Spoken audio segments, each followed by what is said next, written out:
Lors de la prise de parole du président de la République centrafricaine Faustin Archange Touadéra à l'Assemblée générale des Nations unies.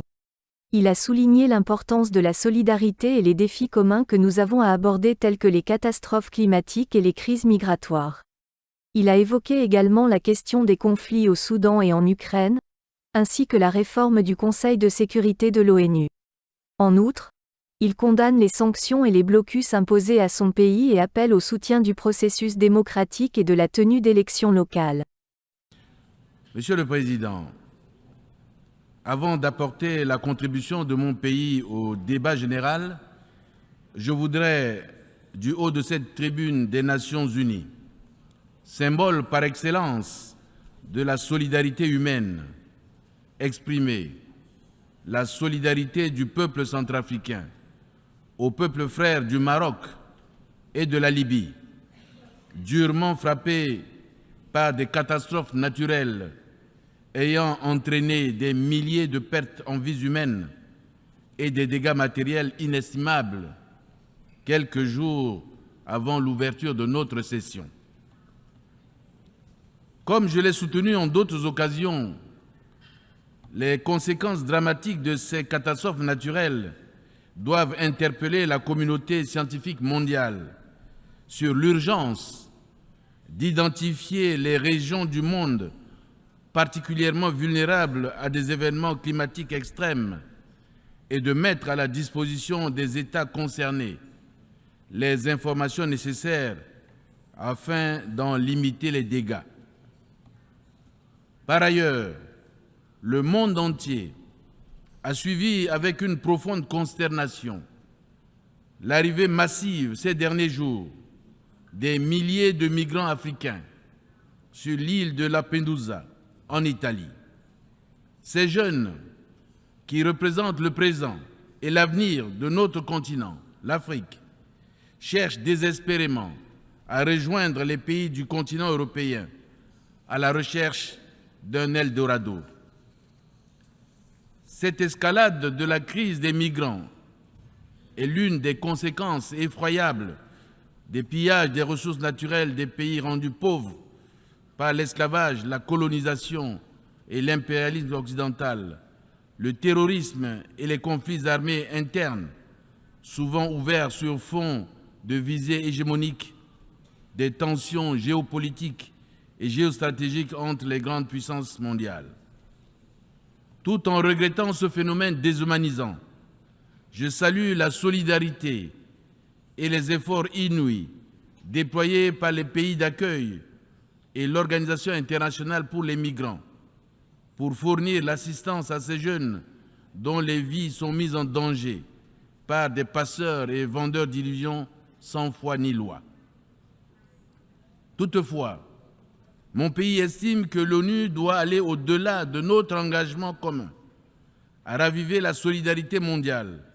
en impliquant les pays africains dans la recherche des solutions globales aux crises migratoires et aux défis existentiels qui se posent aux jeunes du continent africain. Monsieur le Président, alors que nos pays continuent de faire face au chaos climatique, aux tensions géopolitiques et aux défis financiers, énergétiques et alimentaires sans précédent, de nouveaux défis mondiaux se révèlent chaque jour. Aujourd'hui, en Afrique comme ailleurs, des conflits, symptômes des tensions géopolitiques et géostratégiques qui divisent les grandes puissances sont ouverts. Au Soudan, un conflit armé interne d'une rare cruauté a éclaté en avril 2023, alors même que le pays était sur la voie de la normalisation avec un processus de dialogue prometteur entre toutes les forces vives de la nation. La République centrafricaine a déjà enregistré 51 077 réfugiés soudanais et tchadiens dans la préfecture de la Vakaga,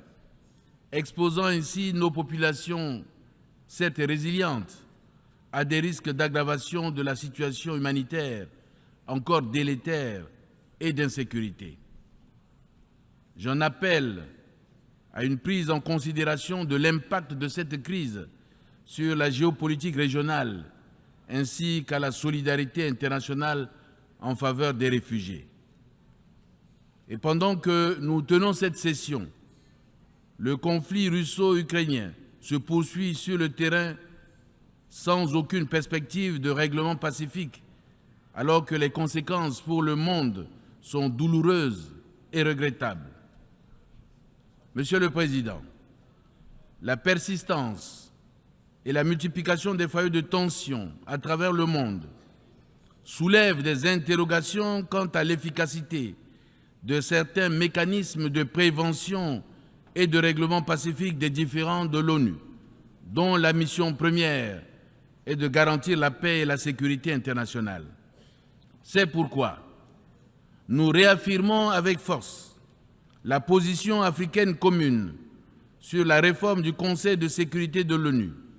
afin d'augmenter le nombre des membres permanents et non permanents, et d'accorder un siège permanent à l'Afrique, et ce ne sera que justice. La République centrafricaine estime qu'il est urgent de réparer cette injustice historique subie par l'Afrique au regard des agendas importants tels que le sommet du futur en 2024 et le 80e anniversaire des Nations Unies en 2025, qui pourront être des occasions d'unir les pays membres afin de prendre des mesures concrètes pour la dite réforme. Monsieur le Président, la République centrafricaine s'interroge sur le point de savoir comment accélérer la réalisation de l'agenda 2030 en faveur de la paix, de la prospérité, du progrès et de la durabilité pour tous, lorsque certains États, du haut de leur puissance politique, économique et militaire, agitent en permanence la diplomatie coercitive ou instrumentalisent les institutions financières internationales aux fins d'imposer des blocus économiques,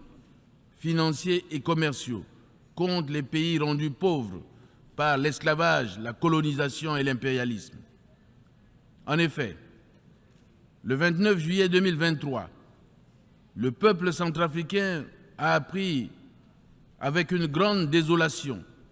la reconduction de l'embargo sur les armes,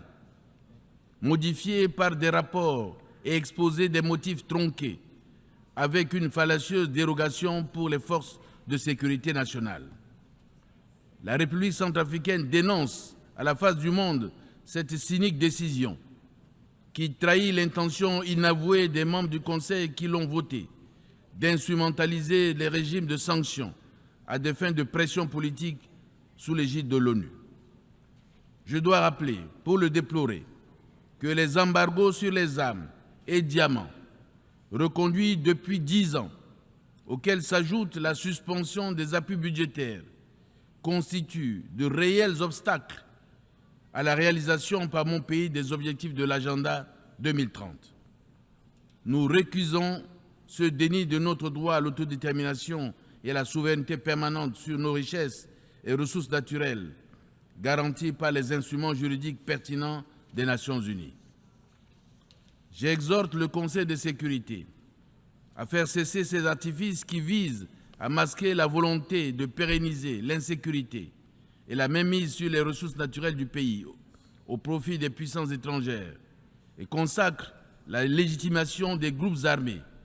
et leur accordent le statut de sujet de droit international. Monsieur le Président, notre planète brûle, notre planète se noie, le monde s'effondre, le monde pleure. Oui, chaque jour, les médias annoncent des catastrophes naturelles liées au dérèglement climatique qui s'apparentent à des signes annonciateurs de l'apocalypse. Paradoxalement, la confiance et la solidarité entre les nations, valeurs fondatrices des Nations Unies, se fracturent davantage, éloignant ainsi la communauté humaine de la réalisation des objectifs nobles de développement durable en faveur de la paix, de la prospérité, du progrès et de la durabilité pour tous, prévus dans le programme 2030. Pourtant, pour rétablir la confiance et raviver la solidarité face aux phénomènes climatiques dévastateurs, des engagements ont été pris par les pays développés, grands pollueurs, depuis l'accord de Paris,